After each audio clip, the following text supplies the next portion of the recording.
내가 느낀 바를 바르게 아름답게 글로 표현되어 있을 때 가장 행복을 느꼈어요.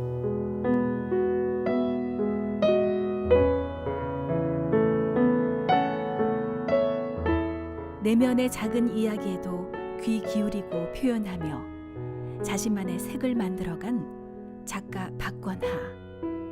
그의 이야기 지금 시작합니다.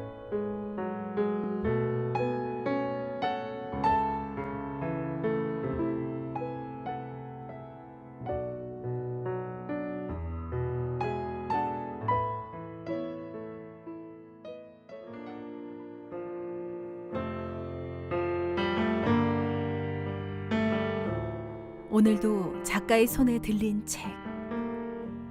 끓어오르는 문학을 향한 열정으로 살아온 지난 시간.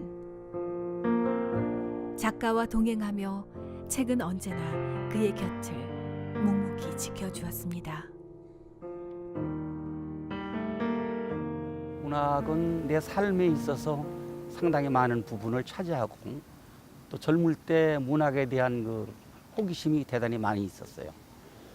고등학교 다닐 때 김정환 씨의 사하촌, 그다음에 모윤숙 씨의 레느예가 이런 것들이 문학을 하는 기저가 됐고 발판이 됐어요. 근데 대학을 가면서 진로가 바뀌었어요. 대학은 물리학을 전공하고 또 미국의 대학에서는 물리교육학을 공부했어요. 그래도 문학의 끈을 놓지 못하고, 물론 고등학교 때도 교내 신문에다가 글을 발표하고 또 대학교 때도 대학 신문에 10여 편의 글을 발표를 했었어요. 그러다가 이제 어느 계기에 글을 좀 써보고 싶다 이렇게 해서 계속해서 글을 썼죠. 그래서 현재까지 수필집 6권, 장편소설 17권, 그다음에 대전에서 발간되는 각종 신문에 700회 정도 연재, 꽁트, 논단 이런 것들을 발표를 했어요. 인간관계를 저는 상당히 중요시하기 때문에 제가 쓰는 작품은 아시다시피 이제 소설에는 여러 종류가 있거든요. 부피로 말하면 단편소설, 중편소설, 장편소설이 있고, 그 소설도 장르에 따라서 통속소설도 있고 계몽소설도 있고 여러 가지가 있는데, 저는 일반적으로 이제 통속소설에 속하는 소설을 쓰고 있어요. 남녀관계의 애증을 통해서 인간관계를 살펴보고자 하는 그런 데 중점을 두고 있어요.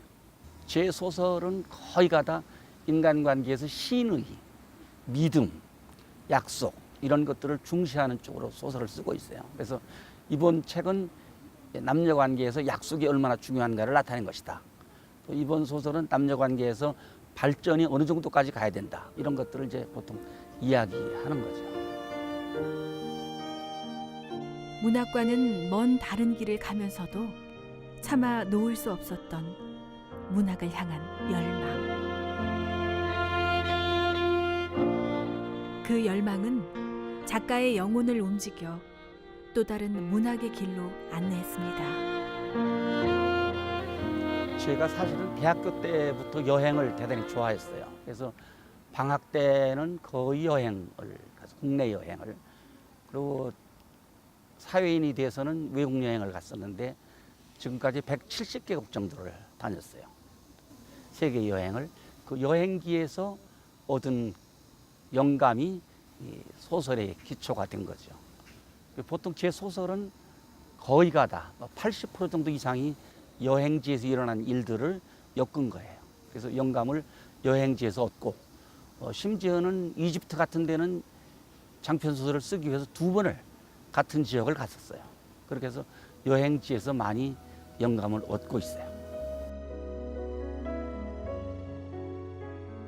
새로운 세계에 대한 호기심으로 여행을 유난히도 좋아했던 작가.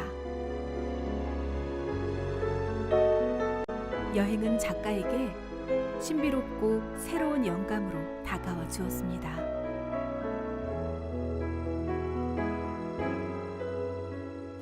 그리고 여행이라고 하는 것은 3가지 목적을 달성하는 데 의미가 있다고 생각해요. 여행은 타향에 대한 지식이고, 고향에 대한 애착이며, 자신에 대한 발견이다.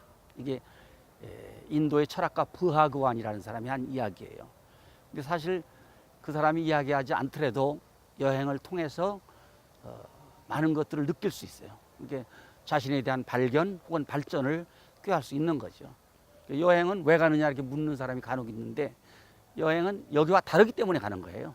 여기와 똑같은 건 안 가거든요. 다르기 때문에 가서 무엇인가를 느끼고 그 느낀 바를 실천에 옮기면 여행의 상당히 많은 부분이 해소가 된 거고 달성이 된 거죠. 처음에는 그렇게 생각을 안 했어요. 근데 여행을 가다 보니까 다양한 사건들이 발생되고 그래서 그 사건들을 묶어서 가상의 인물을 세워가지고 글로 표현했으면 좋겠다 이런 생각이 들어서 거의 여행 후기로 소설이 나오는 그런 패턴을 가지고 있어요. 작은 것도 놓치지 않는 관찰과 작가로서의 감수성은 여행을 통한 문학적 접근을 가능하게 해주었습니다. 그리고 작가는 그 이야기를 담아 새로운 작품을 만들어냅니다.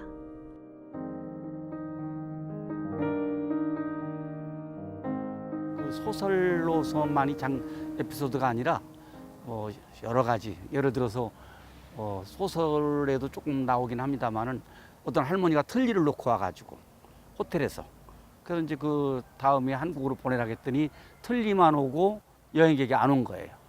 그러니까 그 자녀분들이 유품이 왔다고 해서 난리가 난 적이 있었어요. 그런 일도 있고 또 뭐 굉장히 고급 카메라를 잊어먹어서 여행 내내 상당히 울상을 짓는 여행객도 있었고 그런 것들이 하나의 사건화돼서 장편 소설이 만들어지는 거죠.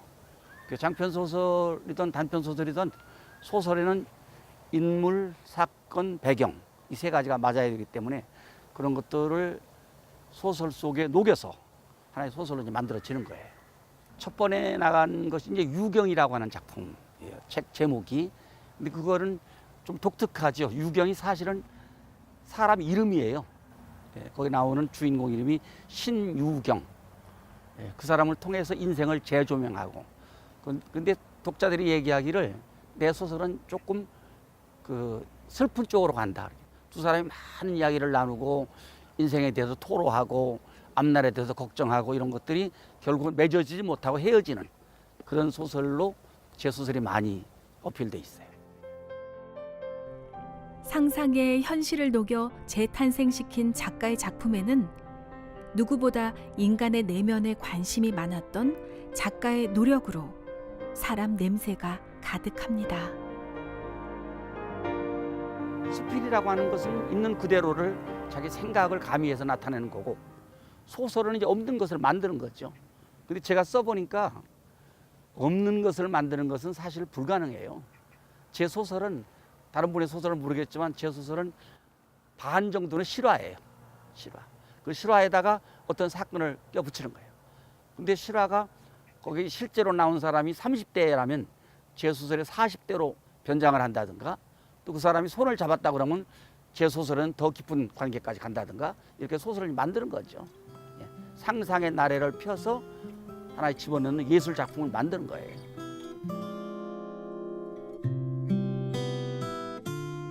무엇보다 진정성 있는 작품을 위해 노력하며 걸어온 지난 시간.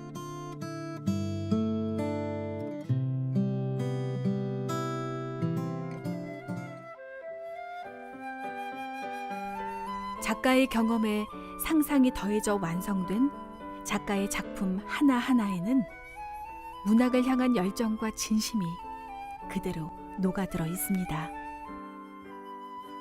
고등학교 때 김정한의 그 소설 중에서 그때는 이제 소설이라고 하기보다는 일종의 산문인데요. 김정한의 소설 중에서 사하도라든가 또는 모래톱 이야기 이런 것들을 그 당시에 읽었었어요. 근데 물론 내가 학교 다닐 때는 도서관이 없었어요. 그래서 친구들 집에 놀러 갔을 때 그런 책이 있어서 빌려보고 했는데 그때 그 표현들이 감수성이 예민할 때 나한테 받아들여졌던 것 같아요. 그래서 소설을 그때부터 생각을 했는데 쓰기는 한참 후에 썼죠. 물론 그때도 그런 것들에 대한 단상이라든가 생각을 고등학교 신문에 발표를 했었어요.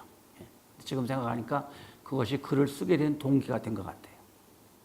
모든 학문이라고 하는 것이 표현이 대단히 중요한데 그 중요한 표현 중에 가장 중요한 것이 역시 국어고, 국어에서 글로 표현한다고 하는 것이 어떤 문제를 해결하는데 상당히 중요한 모멘트가 된다고 그렇게 생각을 한 거예요. 그래서 처음에는 수필을 썼어요. 근데 지금 생각하니까 수필은 어느 정도 나이가 들어서 인생을 관조하는 데서 써야 되는데 사실은 저는 이제 거꾸로 쓴 거죠. 장편 소설을 먼저 썼어야 되는데 수필을 먼저 쓰고 장편 소설을 나중에 쓴 거예요. 역시 표현의 문제 때문에 그쪽으로 관심을 갖게 된 거예요. 팔남의 7번째로 태어나 자라며 누구보다 감수성이 풍부했던 어린 시절. 냉철한 이성과 내면의 감성이 함께 공존하는 사람 내음 가득한 문인이 되었습니다. 자기의 감정이나 정서를 상상의 힘을 빌려서 문자로 나타내는 예술이죠. 그게 문화고 문학이고 표현이에요. 그러니까 내 표현이 상대방에게 100% 전달될 수 있게 하려면 상당히 많은 연습과 노력과 기교가 있어야 되는 거죠. 그래서 문학을 하고 그 문학 중에서 소설을 쓰게 됐어요. 1979년에 꿈꾸는 발레리나라는 책인데 그거는 이제 첫 번에 그 당시에는 외국을 간다는 게 대단히 어려웠어요. 근데 대만을 그때 갔다 왔어요. 그래서 그 책의 앞부분은 수필이고 뒷부분은 기행문으로 그렇게 구성되어 있는 책이에요. 제목이 꿈꾸는 발레리나 그렇게 된 책입니다. 그것이 이제 발행됐을 때 많은 사람들이 사실은 놀랬다고 그래요. 내가 이제 물리학을 했는데 국어 선생님도 아닌데 그런 책을 냈고, 두 번째는 그 당시에 그 선생님으로서 외국을 간다는 게 굉장히 어려웠어요. 그래서 그 외국을 갔다 온 기행문이 실려 있고 또 몇몇의 말을 빌려보면 상당히 그 표현력이 좋았다. 그런 부분도 있었다고 그래요. 근데 지금 읽어보니까 뭐 표현력이 좋다는 것은 칭찬해 주는 것이고 좀 얼굴이 붉혀지는 그런 그 표현력이 잘 되지 않는 부분도 눈에 띄더라고요. 글이 좋아서, 글이 그리워서 차마 글을 놓을 수 없었던 작가 박권하. 내가 쓴 거니까 다 애착이 가죠. 가는데 그 중에서 한 가지를 꼽으라면 바하리아 사막에서 품은 별. 그건 첫 번에는 여행 인솔로 갔었고 두 번째는 가보고 싶어서 갔어요. 거기에 가서 많은 현장 조사를 하고 체험을 하고 바하리아 사막에서 텐트 속에서 하루를 자면서 밤하늘의 별을 보고 또 뭐 사막 여우라고 하는 그 사막에 있는 동물들도 보고 그런 것들을 통해서 더 많은 수집을 해가지고 쓴 게 바하리아 사막에서 품은 별이에요. 그것이 다른 것도 애착이 가지만 한 권을 뽑으라면 가장 많이 애착이 가는 책이 그거예요. 그런데 나는 술술 써진 건 없어요. 그래도 고뇌하며 쓰고 생각하면 또 고쳐지고 또 생각하면 또 다른 생각이 나고 이래서 보통 300페이지 정도를 쓰려면 플러스 마이너스 20페이지 정도가 이제 여백이 있는데 300페이지를 썼다고 썼어요. 그런데 보니까 중복되는 데가 있어. 그럼 그거를 지워야 되잖아요. 지우고 나면 또 메워야 되고 또 메우다 보니까 불필요한 얘기가 또 나오면 또 지워야 되고 그렇게 반복되는 게 일어나다 보면 시간이 길어져요. 그래서 나 같은 경우는 아주 쉽게 써진 작품은 없는 것 같아요.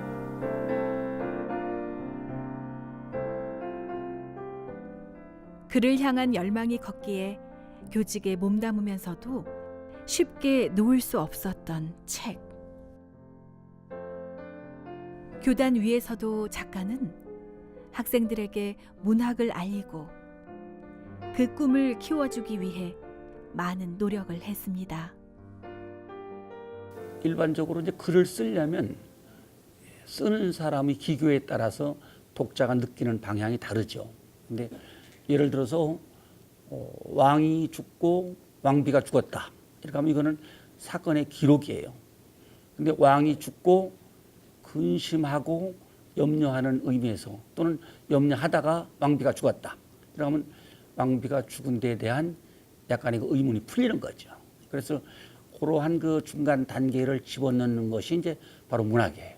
그래서 학생들 보고 글을 써보라 그러면은 사건의 기록 또는 관찰 이런 거 정도만 쓰는데 조금 더 나가서 문학적인 것을 넣는 그런 기교, 그런 그 테크닉을 조금 집어넣는 방법을 가르치고 이렇게 했어요. 독서 지도에서 가장 중점되는 것은 먼 데서 찾을 것이 아니고 가까운 데서 찾는 것이 가장 빠르다. 그러니까 예를 들어서 신문에 요새 그 어떤 문제가 하나 터졌다. 그러면 그 문제를 가지고 자기 글을 써본다든가 또는 그 문제를 가지고 신문을 많이 읽어본다든가 이렇게 함으로써 독서 지도의 효력을 좀 배가할 수 있고 또 자기의 글 능력을 향상시킬 수 있다. 이렇게 생각을 해요. 그러니까 학생들이 많은 좋은 그리고 뜻있는 글을 쓰려면 사실은 많은 책을 읽어야 해요. 네, 많은 책을 읽고 또 가능하다면 많은 경험도 상당히 중요한 자료가 되는 거죠. 경험에서 우러나온 독서 교육의 중요성을 알고 현장에서 이루어진 그만의 특별한 독서 지도를 통해 작가도 학생도 함께 성장했습니다. 그래서 다독보다는 나는 정독을 하라고 얘기하고 싶어요. 그리고 공책을 하나 갖다 놓고 좋은 문장이 있으면 그거를 한 줄이든 두 줄이든 베껴서 써놓고 그것을 또 자꾸 외우고 인용도 해보고 역시 글이라고 하는 것은 어떤 정해져 있지 않는 틀 속에서 글자를 포획해서 배열하는 거거든요. 그게 문장이 되니까. 그래서 많은 글을 읽음으로써 그 사람이 인생을 살찌우게 되고 또 문학을 살찌우게 되고 좋은 글을 쓸 수 있고 그런 바탕이 되는 거죠. 물론 그렇게 하려면은 또 뭐 그렇게 얘기한 사람도 있어요. 엄청 많은 그 가난에 시달렸다든가 또는 죽기 직전까지 가는 질병에 걸렸다든가 그런 것이 글을 쓰는데 큰 도움이 된다. 그렇게 말하는 사람도 있어요.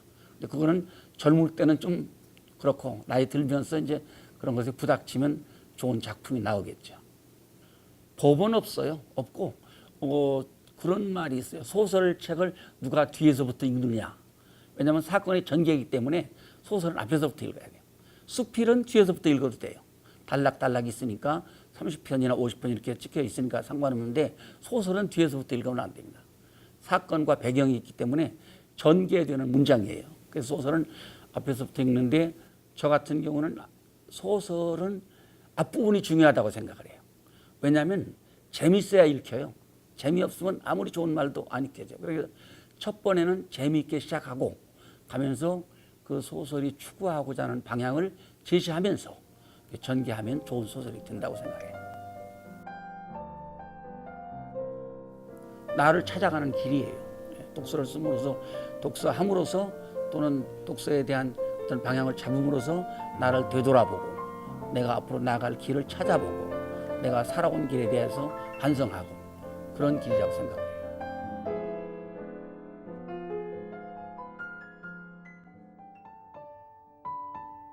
여행을 통해 작가의 인생에 선물처럼 다가온 문인의 길. 문학은 작가에게 경험과 함께 삶의 새로운 방향도 제시해주며 언제나 동행합니다. 장편 소설의 그 세부적인 장르가 많이 있어요. 뭐 계몽 소설도 있고 최근에는 환상 소설이라는 것도 나오고 또 소설 속에 소설이 들어있는 액자 소설도 있고. 근데 저는 아무래도 그 통속 소설 중에서 남녀의 애증 관계를 그리기 때문에 그것이 좀 더 자기 의견을 뚜렷하게 이야기하고 자기 생활에서 진보된 삶을 살면서 남자와 여자로서의 자기 주장을 떳떳이 펼 수 있는 그런 문학을 한번 그려보고 싶어요.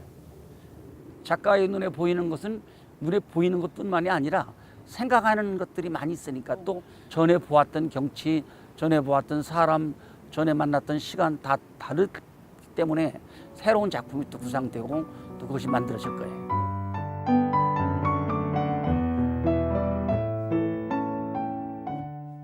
작가의 경험은 새로운 사고를 낳고 현실 속에서의 재탄생을 통해 한 걸음 앞서 나아갑니다. 그리고 그 이야기는 언제나 우리에게 새롭게 다가옵니다. 제가 특별히 작가 수업을 받은 그런 일이 없었기 때문에 고달프긴 했지만 그래도 나의 생각이 상상의 힘을 빌려서 문체라고 하는 매체를 통해서 책이 되어서 나왔을 때 그때 행복감을 느꼈고, 독자들이 내 글을 읽고 격려해 줬을 때, 물론 그 격려가 다 칭찬만은 아니에요. 이러이러한 것은 고쳤으면 좋겠다. 사실은 처음에는 지적을 하면은 기분이 조금 안 좋은 건 사실이었어요. 근데 나중에 보니까 그 지적이 나한테 커다란 밑거름이 되었던 게 사실이에요. 내가 느낀 바를 바르게 아름답게 글로 표현되어 있을 때 가장 행복을 느꼈어요. 사실은 그게 한 번에 되는 건 아니고 상당히 많은 노력과 연습이 필요하고, 또 안 되면 되도록 또 시정해야 되고, 그래도 나중에 읽어보면 그게 내 스스로 만족한 글이 됐을 때 가장 그래도 행복을 느꼈어요. 다른 어느 누구보다도 마음 깊은 곳에 뜨겁게 간직했던 문학을 향한 열정. 작가는 여행을 통한 영감으로 기억하고 추억하며 새로운 이야기를 재탄생시킵니다.